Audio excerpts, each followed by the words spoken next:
রাজধানীর কয়েক পশলা স্বস্তির বৃষ্টির সঙ্গে দেখা দিয়েছে বাড়তি সংখ্যা। বৃষ্টির মৌসুম শুরুর আগে বাড়তে শুরু করেছে ডেঙ্গু আক্রান্তের সংখ্যা। মৃত্যু হয়েছে একজনের। গেল কয়েক বছরে এপ্রিলে ডেঙ্গু আক্রান্তের সংখ্যা কম থাকলেও চলতি বছরের পরিসংখ্যান দিচ্ছে অশনি সংকেত। ইতিমধ্যে মাসের প্রথম সপ্তাহেই ডেঙ্গু আক্রান্ত হয়ে হাসপাতালে ভর্তি হয়েছেন 106 জন। এদিকে গেল বছরগুলোতে ডেঙ্গু রাজধানী কেন্দ্রিক হলেও এবার ঢাকার বাইরেই বাড়ছে আক্রান্তের সংখ্যা। চলতি মাসের 57 জনই বরিশালের। ডেঙ্গু বাড়তে শুরু করলেও দৃশ্যমান তৎপরতা নেই স্থানীয় সরকারের। কোথাও তেমন কোনো কার্যক্রম দেখছেন না বলে অভিযোগ রাজধানীর অধিকাংশ বাসিন্দাদের।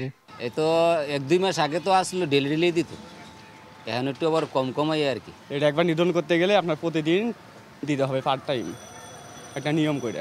মশা আছে, প্রচুর মশা, কিন্তু এমনি দিই না কোনো সময় দিতে। মশা আপনার সন্ধ্যা টাইমে হলে অতিরিক্ত মশাই দিয়ে আপনি এদিকে আড়া জানা মশার জন্য সাচ্চা পালানো লাগে মশা, অতিরিক্ত মশা। ডেঙ্গুর এমন বাড়বাড়ন্তে নির্বিকার স্বাস্থ্য বিভাগ। প্রতিবছর বৃষ্টি মৌসুম, পূর্ব মৌসুম ও মৌসুম পরবর্তী 3টি ডেঙ্গু জরিপ করে স্বাস্থ্য অধিদপ্তর। এবার কোনো জরিপ করেননি তারা। তবে জাহাঙ্গীরনগর বিশ্ববিদ্যালয়ের গবেষণায় দেখা যায় এবার ঢাকার চেয়ে বরিশাল ও চট্টগ্রামে ডেঙ্গুর প্রভাব বেশি।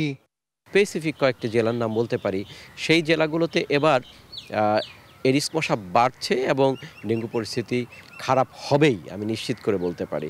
যেমন কক্সবাজার একটি, চিটাগাং একটি, ময়মনসিংহ, বরগুনা, বরিশাল, চাঁদপুর, এই জেলাগুলো, গাজীপুর আছে সঙ্গে।